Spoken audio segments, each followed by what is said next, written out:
신명기 17장 14절에서 20절의 말씀을 함께 교독합니다.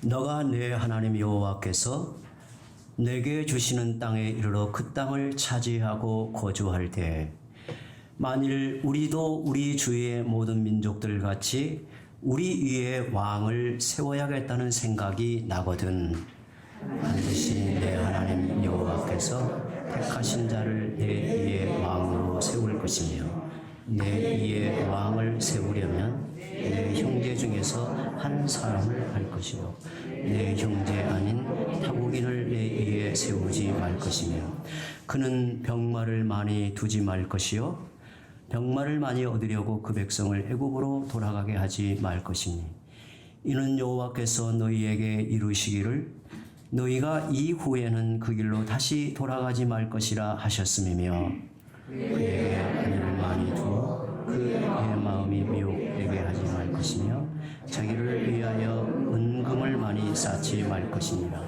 그가 왕위에 오르거든 이 율법서의 등사본을 레위 사람 제사장 앞에서 책에 기록하여 평생에 자기 옆에 두고 읽고 그의 하나님 여호와 경외하기를 배우고 이 율법의 모든 말과 이 규례를 지켜 행할 것이다.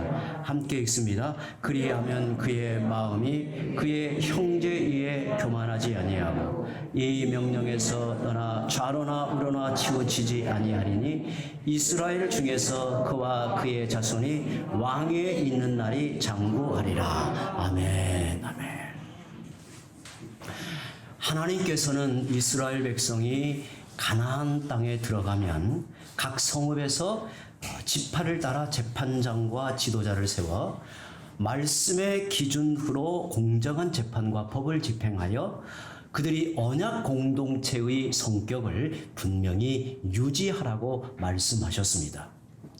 이어서 그 땅에 거주하여 살아갈 때 만약에 주변의 민족들 같이 왕을 세우려고 한다면 왕을 세워달라고 한다면 반드시 하나님이 택하신 자를 세울 것이요 하나님이 택하신 자를 왕으로 세울 것이요 이스라엘 가운데 한 사람을 세우되 너의 형제가 아닌 타국인을 세우지 말라고 하십니다. 또한 세워진 왕이 지켜야 하는 규례에 대해 말씀하는데 세 가지 부정적인 명령과 한 가지 적극적인 명령을 왕의 규례로 주십니다.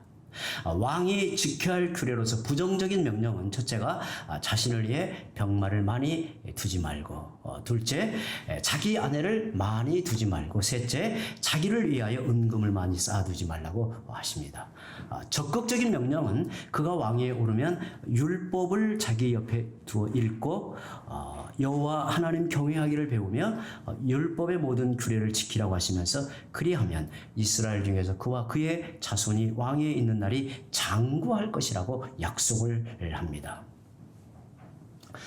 그런데 우리가 이 말씀을 대할 때 우리가 한 가지 기억해야 될 것이 있죠. 그것은 이스라엘은 이미 하나님께서 왕으로 그들 앞에 계시다는 사실이죠. 하나님께서 이스라엘 백성을 자기 백성으로 삼으시고 그들 앞에 그들을 다스리는 영원하신 왕으로 계시며 이스라엘은 하나님의 나라로 하나님 앞에 서가는 거죠. 눈에 보이지 않지만 여호와 하나님이 말씀으로 친히 이스라엘을 다스리고 계십니다. 그런데 이런 하나님의 통치보다 이방 나라들처럼 눈에 보이는 인간의 왕을 극구 원한다면 그때 이렇게 세우라고 하신 허영적 규례를 말하고 있는 거예요. 허영적 규례를 말하고 있는 것이지 하나님의 적극적인 뜻이 아니라는 것을 우리가 생각하면서 이 본문을 이제 살펴보려고 합니다. 그래서 하나님께서 이 세우라 하신 왕을 세우라 하신 허영적 규례인데 이방 나라의 왕과는 확연하게 다르다는 것을 보게 돼요. 모든 면에서 다르다는 것을 보게 되죠. 이방의 왕들은 왕이 될 때 자기 세력을 구축하여 스스로 왕위를 차지합니다. 그리고 자기 권력을 마음대로 행하죠. 그래서 힘과 군사력이 왕이 되기 위해서는 필수이고 그 힘으로 권세와 부귀와 영화를 누리게 됩니다. 그야말로 권력자, 최고 권력자가 되기 때문에 사람들이 누리고자 하는 최고의 영화, 권력을 자기 마음대로 누리게 되는 것이 왕의 자리란 말이죠. 이게 세상에서 왕이 되고자 하는 어찌 보면 욕망이 거기에 있는 거죠. 그렇지만 이스라엘의 왕은 자기 스스로 왕위를 차지할 수 없고 하나님이 택하신 자여야 한다는 거예요. 그들은 자신이 잘나고 유능해서 왕위를 받은 게 아니라 하나님의 종으로 하나님을 대신하여 이스라엘을 하나님의 뜻대로 잘 다스릴 목적으로 왕위에 세워진 것을 잊지 말아야 하는 겁니다.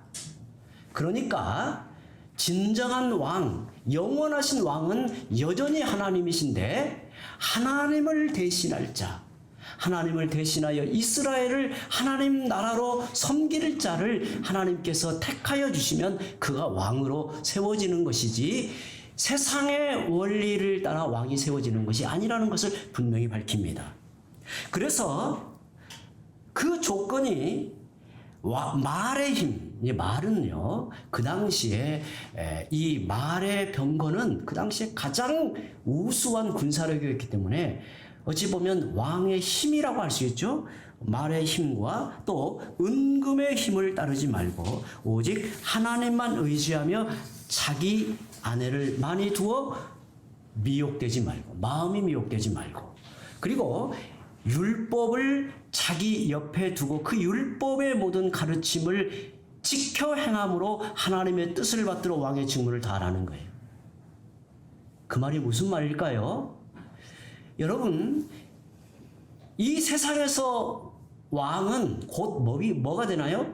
법이 되는 거죠. 왕은 곧 법이에요. 그래서 왕은 법을 초월하여 있는 거예요. 그런데 이스라엘의 왕은 백성들이나 왕이나 똑같이 율법의 다스림, 율법의 가르침 아래 있다는 사실이고요. 그리고 그들이 하나님의 언약 백성으로 살아가는 데 있어서 왕의 직위에 따른 본분이 주어질 뿐이지 그가 하나님과 동등한 위치에 있지는 않다는 것을 이렇게 말하고 있는 겁니다. 실제로 이스라엘의 역사를 보게 되면 이스라엘 백성이 가나안에 들어가 이제 거주하여 살아갈 지 한 400년쯤 지나서 이제 사사시대 말기였던 사무엘 때 그들은 왕을 요구합니다. 왕을 실제로 요구해요. 그때까지는 하나님께서 그들의 왕이시죠. 나라가 어려울 때는 하나님의 특별한 종들을 보냅니다. 그가 이제 사사들이죠. 그들이 하나님의 보내심을 받아서 일시적으로 통치하고 이끌지만 여전히 하나님께서 그들을 지키고 보호하시는 거죠. 그런데 이제 400년쯤 지나서 사무엘 때 드디어 왕을 요구하는데요. 사무엘상 8장 4절에서 7절에 그 말씀이 나옵니다. 제가 읽습니다. 이스라엘 모든 장로가 모여 라마에 있는 사무엘에게 나아가서 그에게 이르되 보소서 당신은 늙고 당신의 아들들은 당신의 행위를 따르지 아니하니 모든 나라와 같이 우리에게 왕을 세워 우리를 다스리게 하소서 한지라. 우리에게 왕을 주어 우리를 다스리게 하라 했을 때 사무엘이 그것을 기뻐하지 아니하여 여호와께 기도하며 여호와께서 사무엘에게 이르시되 백성이 너에게 한 말을 다 들으라. 이는 그들이 너를 버림이 아니요 나를 버려 자기들의 왕이 되지 못하게 하려 함이니라. 사무엘이 나이가 들어서 이제 선지자의 직으로 이스라엘을 다스리기 어렵다면 새로운 선지자가 세워지면 되잖아요. 그리고 불행하게도 그 뛰어난 선지자의 자식들, 이 사무엘의 자식들은 아버지의 길을 가지 않죠. 아주 방탕한 길로 갑니다. 참 이런 걸 보면 좀 이해하기가 어렵죠. 그렇게 뛰어난 선지자의 자녀가 아버지의 길을 가지 못하여 이스라엘의 장로들이 크게 불만이었어요.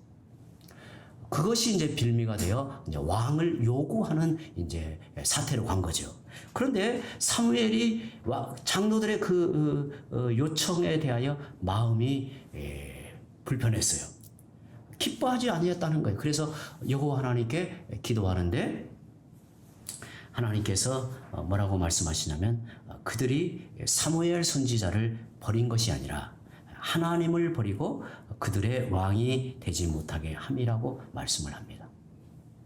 그들이 배역의 길로 가고 있다는 것을 이렇게 말하고 있습니다. 그리고 그들이 요구한 대로 왕을 세우되 엄히 경고하고 그들을 다스릴 왕의 제도를 알려주라고 말합니다. 그리고 인간 왕으로 인해 그들이 겪어야 할 폐해를 하나하나 가르쳐 주라고 해요. 너희가 인간 왕이 세워질 때 어떠한 일을 겪게 되는가를 이제 알려주라고 합니다. 그래서 이제 사무엘이 그들에게 하나하나를 전하여 알려주죠. 백성들은 왕을 위하여 전쟁에 나가 싸워야 됩니다. 그리고 곡식과 포도원 소출에 세금을 내야 하고요. 무거운 나라의 부역이 있으면 나가서 감당을 해야 되고, 그리고 자기의 아들과 딸들이 무기를 만들고 왕을 섬겨야 하므로 나중에는 괴로워 고통 중에 부르짖게 될 것이라고 말을 해도 백성들은 기어이 왕을 세워달라고 극성을 부립니다. 그래서 하나님이 허락해 주신 거예요. 허락해 주십니다. 그래서 왕이 세워지죠. 그래서 처음으로 왕이 세워지는데 그가 누구냐면 그 유명한 일대 왕이 사울이 세워지게 되죠. 사울 왕이 세워집니다. 처음에 사울은 겸비한 사람이었어요. 겸손한 사람이었어요. 그런데 왕이 되고 나서 사울은 상당히 지혜로운 사람이었거든요. 그래서 사울은 점점 하나님보다는 백성들의 눈치를 보고 좀 인정받는 왕이 되고자 했던 거예요. 말씀에 대한 순종보다 자기 생각을 교묘하게 앞세우고, 그리고 사람들 앞에 자기 처신을 중요하게 생각을 합니다. 그 결과 사울은 점점 하나님의 뜻에서 벗어나서 결국에는 하나님에게서 버림을 받아요.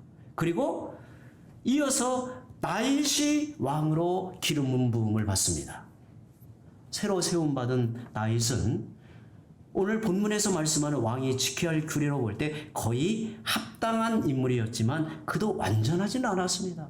그에게도 여전히 인간의 그 약함이 있고 또 때로는 하나님 앞에 허물진 모습을 보이게 되죠. 그 다음 솔로몬 이후에는 왕이 지켜야 할 규례에서 크게 벗어난 왕들이 이스라엘을 다스리면서 하나님을 외면하고 군사력에 의존하며 권력에 취하고 향락을 즐기는 세속의 왕들과 다름없는 길을 걷게 돼요. 그래서 이스라엘은 대부분 언약 백성의 본분을 상실하고 그 땅에서 뽑혀서 바벨론 땅으로 흩어지고 맙니다. 참 하나님께서 어찌 보면 안타까이 여기며 그들의 망하는 것을 내다보고 허용하셨지만 그러나 속히 그들이 멸망의 길로 가고 말아요. 하나님께서 참 그들을 부르실 때, 그들을 부르신 언약 백성으로 부르실 때 그 언약의 씨앗이 아브라함에게 담겨 있었잖아요. 하나님께서 아브라함을 부르실 때 저 갈대아 우르에서 불러내어 가나안 땅으로 인도하십니다. 그리고 아브라함에게 언약을 친히 다 나타내 언약을 맺으시고 언약 백성을 일으키시겠다는, 언약의 나라를 복되게 하시겠다는데 그 본분을 상실하여 그들이 참 그 씨앗이 일어난 부름받은 곳으로 흩어짐을 당했다는 것은 매우 의미 있는 상징적인 사건이 되고 말한다는 거예요. 이게 얼마나 안타까운 일이었는지를 보게 되죠. 하나님이 명하신 왕의 규례를 버리고 오히려 군사력과 외교의 힘을 더 의지하고 자기 권력을 더 확장하려고 했던 이스라엘의 왕들을 경고하신 말씀이 이사야 31장에 나와요. 이사야 31장 1절에서 3절을 보면 도움을 구하러 애굽으로 내려가는 자들은 화 있을진저 그들의 말을 의지하며, 지금 사람의 말이 아니라 그들의 말을 의지하며 병거의 많음과 마병의 심히 강함을 의지하고 이스라엘의 거룩하신 이를 앙모하지 아니하며 여호와를 구하지 아니하나니 여호와께서도 지혜로우신즉 재앙을 내리실 것이라. 그의 말씀들을 변하게 하지 아니하시고 일어나서 악행하는 자들의 집을 치시며 행악을 돕는 자들을 치시리니 애굽은 사람이요 신이 아니며 그들의 말들은 육체의 영이 아니라.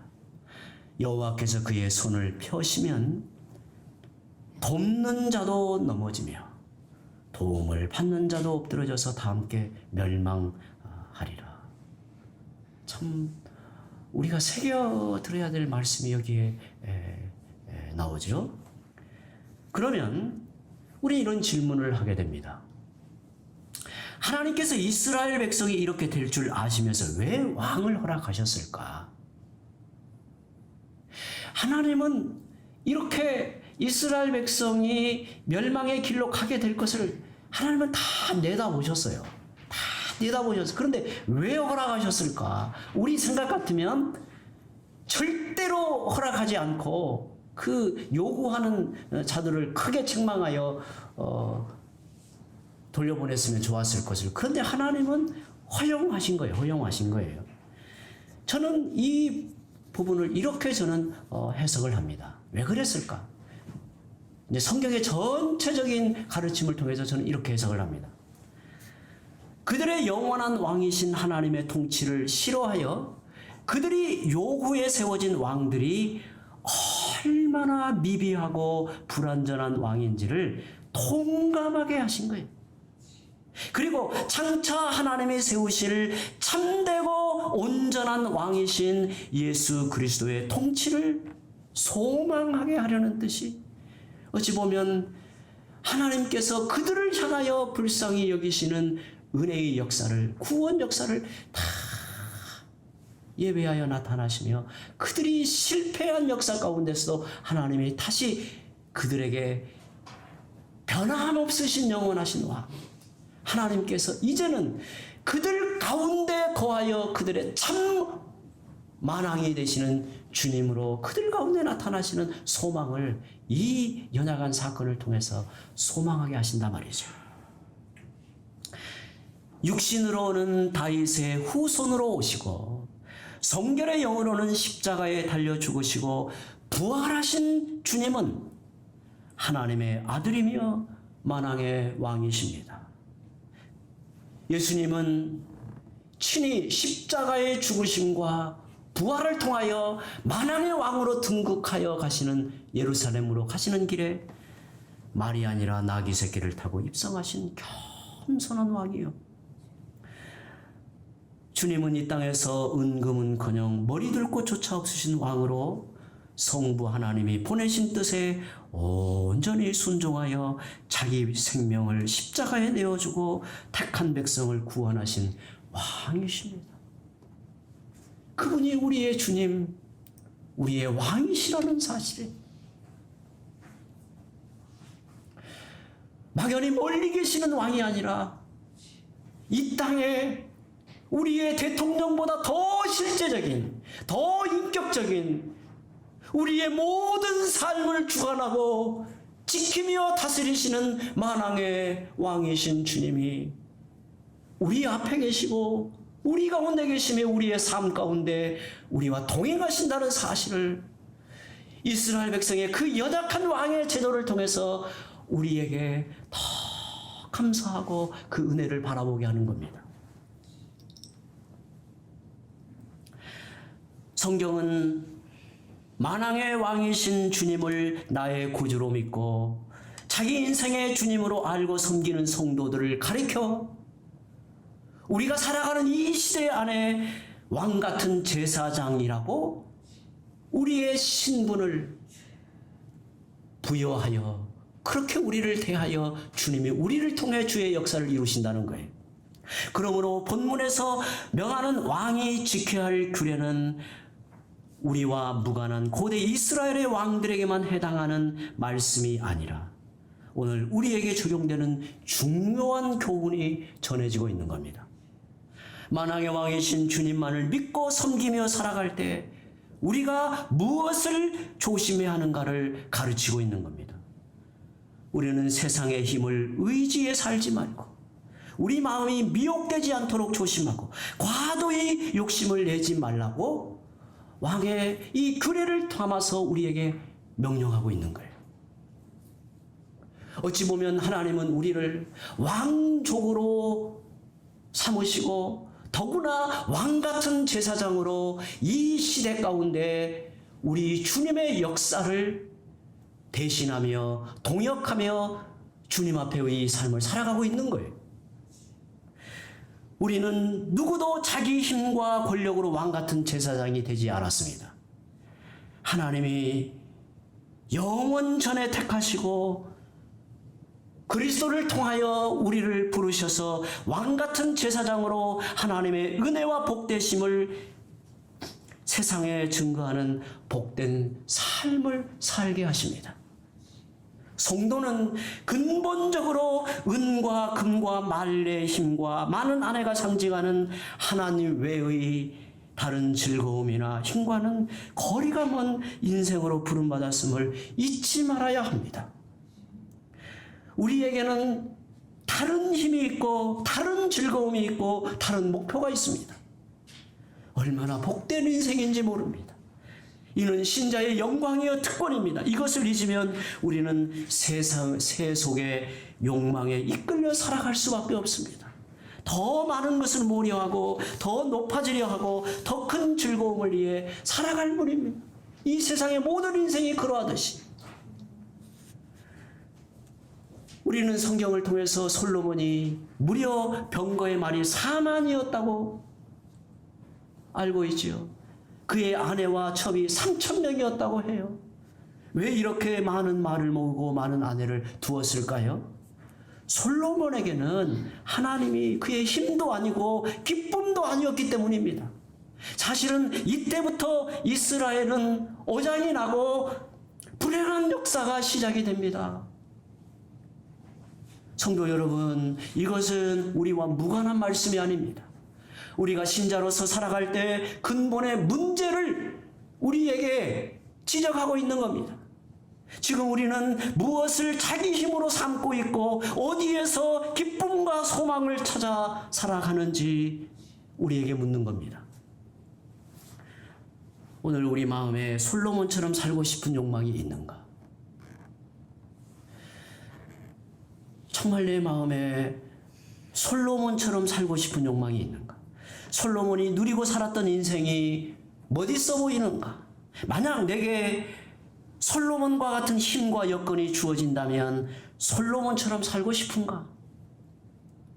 최고 화려한 집을 짓고 수많은 말들, 우리에게는 그것이 자동차일 수도 있고 아니면 취미생활일 수도 있고 어떤 무기가 될 수 있겠죠.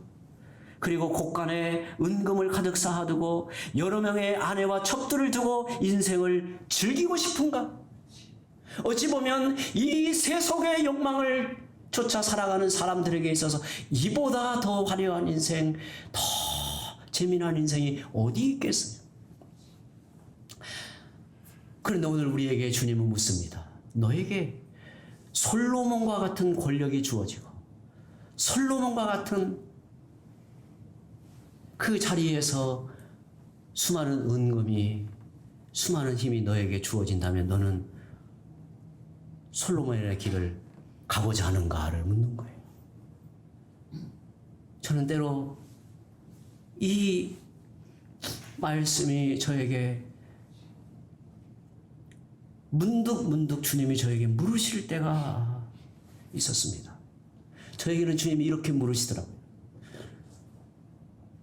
만약 너에게 수백억의 돈이 주어진다면 너는 어떻게 살겠는가? 제가 주님 앞에 곰곰이 제 자신 속에 나는 어떤 길을 택할까 묻고 생각해 봤어요. 저는 이렇게 대답했습니다. 저는 주님 필요 없습니다. 저에게 1억이 주어진들 쓸 데가 없는데요. 제가 놀러를 가겠어요? 어디 뭐 맛있는 음식을 먹으러 가겠어요? 어디 뭐 뭘 하러 가겠어요? 자식을 도와준들 그게 큰 일시적인 도움이 되겠죠. 궁극적인 도움은 하나님 외에 다른 거가 뭐가 있겠어요? 제가 아이들 인생을 책임지는 것도 아니고 하나님이 책임져야 하신 하나님이 주님이신데 사람들은 사실은 오늘 신자들은 이 질문이 사실은 솔로몬을 통해서 너무 강하게 우리에게 주님이 집요하게 묻는 거예요. 너는 솔로몬의 길을 가고자 하느냐 하는 거예요. 솔로몬의 길을 가고자 하느냐. 우리가 하나님을 자기 인생의 근원적 힘으로 삼고 하나님 안에서 나의 궁극적인 기쁨과 즐거움을 찾지 못한다면 우리 마음은 항상 세상으로 향할 수밖에 없는 겁니다. 하나님이 나의 힘이 되지 않고 하나님이 나의 기쁨과 즐거움이 되지 않는다면 헛되고 허망한 삶에서 벗어날 길은 없습니다. 말의 힘을 의지하지 않고 비록 은금을 쌓아두지 않아도 더 큰 힘과 능력의 원천이신 하나님을 믿고 의지하는 인생으로 바로 선 것은 아무나 받는 복이 아닙니다. 이런 복은 세상에 아무나 받는 복이 아니에요. 오늘 주님을 바라보고 주 앞에 예배하는 우리에게만 하나님께서 특별하게 나타내신 복이에요. 하나님이 우리의 전부가 되시고 하나님이 우리의 전부가 되시니 하나님의 모든 것이 우리의 전부가 되는 거예요. 우리는 하나님을 누리고 하나님의 은혜 안에서 부족함 없는 자족하는 삶을 살게 되는 거 아니겠어요? 그리고 아버지의 나라에 이르면 하나님의 나라에 이르면 우리는 하나님을 가장 기뻐하는 복된 영원한 삶이 펼쳐지게 되는 거예요. 하나님의 나라에서는 하나님을 기뻐하는 자, 하나님을 복되게 여기는 자, 하나님의 영광을 생명으로 하는 자에게는 그야말로 하나님의 나라가 되는 거예요. 하나님의 나라가. 그 나라에 우리가 이르는 것. 그것도 얼마 있지 않으면, 정말 얼마 있지 않으면 우리는 그 은혜를 맛보고 누리고 온전하게 그 생명의 충만함으로 살게 되는 그 자리에 서게 되는 거예요. 만왕의 왕이신 주님을 따라서 하나님만 의지하고 그분의 말씀을 가까이 하여 지켜 행함으로 하나님이 어떻게 우리의 힘이 되시는가를 날마다 누리며 사는 왕같은 제사장이 되시기를 바랍니다. 우리 함께 이 시간에 기도합니다.